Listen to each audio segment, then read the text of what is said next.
और वो कल बीजेपी कार्यालय गए थे तो उनके साथ मारपीट की गई है। ये कह के कि आपके जात के व्यक्ति को बनाया, लेकिन उनकी जात के व्यक्ति को आगे बढ़ने के लिए जो आरक्षण संविधान ने दिया वो नहीं देंगे। अभी तो सबसे पहली प्रायोरिटी आंदोलन जीतना है, अपनी बहन भाइयों को उनके अधिकार दिलाने। किसान भी तैयार है, नौजवान भी तैयार है, युवा भी तैयार है, महिलाएं भी तैयार है, सभी लोग तैयार है। उत्तर प्रदेश से भाजपा की विधायक है। तथाकथित जातिवादी लोग उनके जूतों के फीते बांधने में भी अपने आप को गौरवान्वित महसूस करेंगे। बाबा साहब अम्बेडकर के कथन।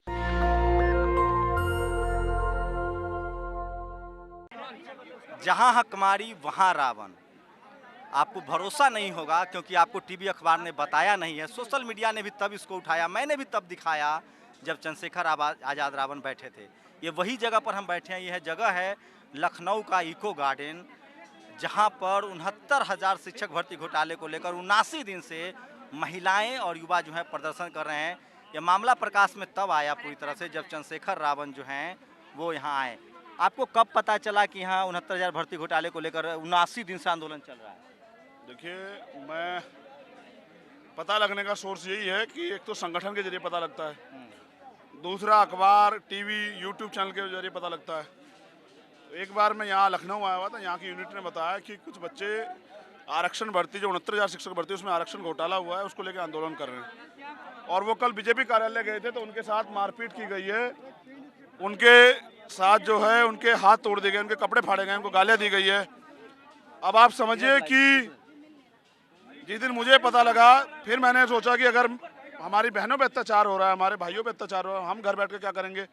तो राजनीति सिर्फ चुनाव लड़ना नहीं होता, राजनीति सिर्फ वोट मांगना नहीं होता। कितना दिन आप यहाँ धरने पर बैठे थे चंद्रशेखर जी? मैं 3 दिन रहा था यहाँ। 3 दिन लगातार? हाँ, 2 रात 2 दिन, और तीसरे दिन शाम के टाइम में यहाँ से गया और ये तय करके गया, जब यहाँ के मोर्चे ने, जो मोर्चे की लीड करने वाले लोग हैं हमारे नेता, उन्होंने कहा कि 6 तारीख को हम लोग बड़ा आंदोलन करेंगे।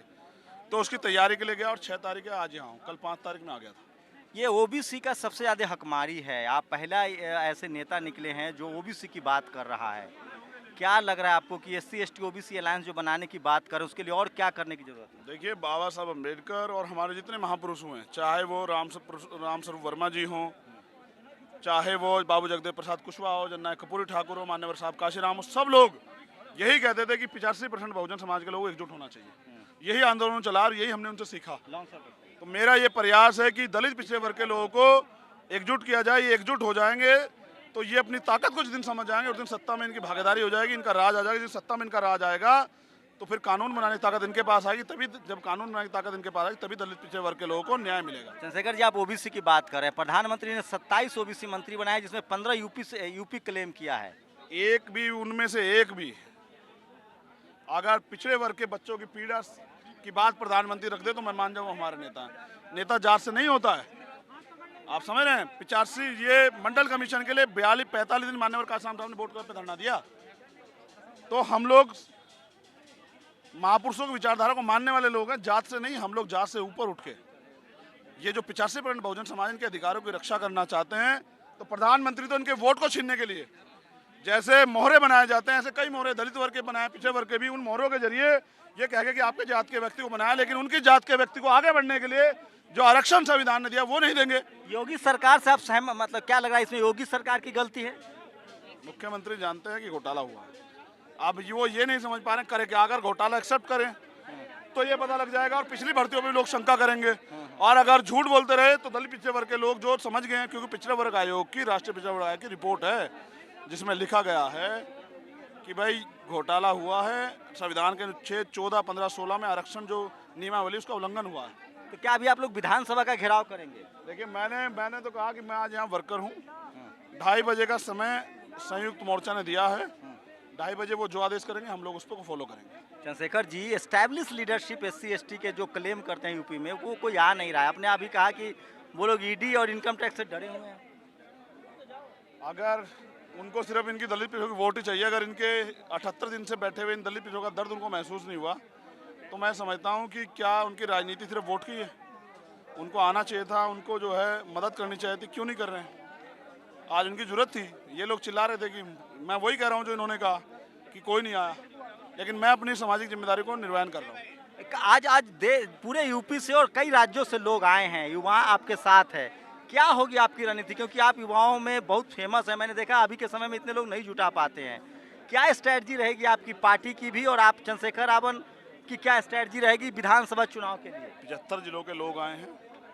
अभी तो सबसे पहली प्रायोरिटी आंदोलन जीतना है, अपनी बहन भाइयों को उनके अधिकार दिलाना है, यही राजनीति है। इस आंदोलन को जीतने के बाद आगे जो होगा वो तय करेंगे। चंद्रशेखर जी, मुझे बहुत सारे लोग कहते हैं कि जो भी कहीं किसी के साथ कोई भी अत्याचार हो, वो कहता है मुझे चंद्रशेखर आजाद से बात करनी है। ये जो एक भरोसा बना है पूरे देश में, इसको आगे कैसे वो आप इम्प्लीमेंट करेंगे, क्योंकि बहुत ज़्यादा डिमांड है आपकी, लोग आपको हर जगह ढूंढ रहे हैं। देखिए, सरकार न्याय नहीं कर रही है, इसलिए वो मेरी मांग करते हैं। न्याय मिल जाए तो वो मेरी मांग नहीं करेंगे। लेकिन आज भीम आर्मी आज़ाद समाज पार्टी चंद्रशेखर नहीं है। चंद्रशेखर तो एक कार्यकर्ता है। चंद्रशेखर के अलावा लाखों लोग हैं जो काम कर रहे हैं। हमारे पास राष्ट्रीय कोर कमेटी है, भीम आर्मी की भी, आज़ाद समाज पार्टी की भी, सारे प्रदेशों में लीडरशिप है। आप देखिए, कल ही मध्य प्रदेश में आंदोलन चल रहा था, मैं नहीं था, तब भी 30-40 हज़ार लोग इकट्ठे हुए थे। इसका मतलब लीडरशिप अपना काम कर रही है। और अब मेरा प्रयास है कि ये सामूहिक लीडरशिप को मैं और बल दूं, जिससे कि एक चंद्रशेखर नहीं 1000 चंद्रशेखर तैयार हो जाए और समाज के लोगों को न्याय मिले। एक आखिरी सवाल, यूपी में चुनाव आना है, क्या अगर ये इम्प्लीमेंट नहीं होता है, इन्वेस्टिगेशन होता है, तो क्या इसको चुनावी मुद्दा बनाएंगे? बिल्कुल बनाएंगे। ओबीसी के लोगों से कितना, ओबीसी के लोगों की भागीदारी बढ़ रही है? आपको लग रहा है कि ओबीसी अब सड़कों पर आ रहा है? देखिए, ओबीसी वर्ग के लोग अब अपनी आरक्षण की वैल्यू को और वोट की वैल्यू को समझने लगे हैं, और ये भी समझ रहे हैं कि उनका दोस्त कौन है, उनका दुश्मन कौन है। अब वो साइलेंट है, धीरे धीरे चीजों को समझ रहे हैं।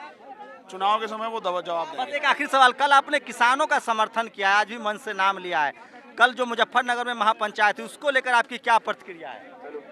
किसान भी तैयार है, नौजवान भी तैयार है, युवा भी तैयार है, महिलाएं भी तैयार हैं, सभी लोग तैयार हैं। उत्तर प्रदेश से भाजपा की विधायक है। एक सवाल ले लीजिए चंद्रशेखर जी, SC ST के अलावा, ओबीसी के अलावा इस देश में जो माइनॉरिटी है, चाहे वो मुस्लिम हो 90% ओबीसी में है, सिख समाज के लोग भी 90% ओबीसी में है, क्रिश्चियन भी SC ST में है, आप लोग उसके रिप्रेजेंटेशन की बात नहीं कर रहे हैं। कौन कह रहा है नहीं कर रहे? आज यहाँ दलित पिछड़ों घोटाला हुआ, उनकी बात कर रहे हैं। जब CNPR NRC आया था तो सबसे ज्यादा आगे आंदोलन में कौन खड़ा, जेल कौन गया?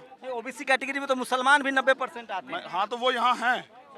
तो आज दलित पिछड़ों के साथ घोटाला में उनकी बात कर रहा हूँ, जबकि मैं बहुजन एकता के लिए लगातार प्रयास करता रहता हूँ। मेरा प्रयास है कि बहुजन समाज के लोग एकजुट हों, दलित, पिछड़े, आदिवासी, धार्मिक अल्पसंख्यक, मुस्लिम, सिख, बौद्ध, जैन, पारसी इकट्ठे हो जाएं, तो वो ये लड़ाई आगे बढ़ रही है और बढ़ती रहेगी धीरे धीरे। आपने ये कहा है कि SC ST OBC की अगर एकता हो जाए तो जो जातिवादी हैं वो जूता का फीता बांधेंगे, इसका क्या मतलब है? कहाँ बाबा साहब ने कहा 1948 में, बाबा साहब ने कहा ये लखनऊ में, जब पंत की सरकार थी, उन्होंने कहा कि अगर दलित पिछड़े वर्ग के लोग एकजुट होकर अपना मोर्चा बना के अपने लड़ाई लड़ें, क्योंकि उनके अधिकारों को एक जैसे लोगों ने हनन किया, उनके अधिकार एक जैसे लोगों ने छीने हैं, अपने अधिकारों की लड़ाई को आगे बढ़ाने के एक मोर्चा बनाए, तो ये तथाकथित जातिवादी लोग उनके जूतों के फीते बांधने में भी अपने आप को गौरवान्वित महसूस करें। बाबा साहब अम्बेडकर के कथन। तो देखिए, ये एक सेकंड सर, यही वो जगह है, पीछे यही वो जगह है जहां 79 दिन से छात्र जो है वो धरने पर बैठे हैं, उसमें ज़्यादातर SC और OBC के छात्र हैं। चंद्रशेखर रावण ने 3 दिन धरना दिया है, आज 6 सितंबर है, उन्होंने राष्ट्रीय देश भर से प्रोटेस्ट का कॉल किया था और वो प्रोटेस्ट हुआ भी है। और मैं आपको तस्वीरें दिखा रहा हूँ, किस तरह की भीड़ है, किस तरह का रश है, आप कल्पना नहीं कर सकते हैं। मेरे कैमरामैन आपको दिखा रहे होंगे, एक मैसिव भीड़ है, एक मैसिव भीड़ है। और ये देखिए, ये तस्वीरें दिखा रहा हूँ आपको, काफ़ी संख्या में लोग आए हैं। चंद्रशेखर रावण ने नेतृत्व ऐलान किया था कि वो एक प्रोटेस्ट करेंगे, और ये तस्वीरें दिखा रहा हूँ आपको।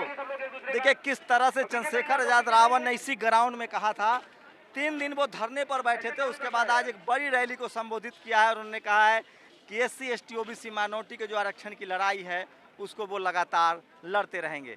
आप लोग की क्या प्रतिक्रिया है? क्या आरक्षण की लड़ाई और आगे बढ़ेगी? क्या तो यूपी चुनाव पर इसका असर पड़ेगा? अपनी प्रतिक्रिया जरूर दीजिए। कैमरामैन आशीष के साथ शंभू कुमार सिंह, नेशनल दस्तक, लखनऊ।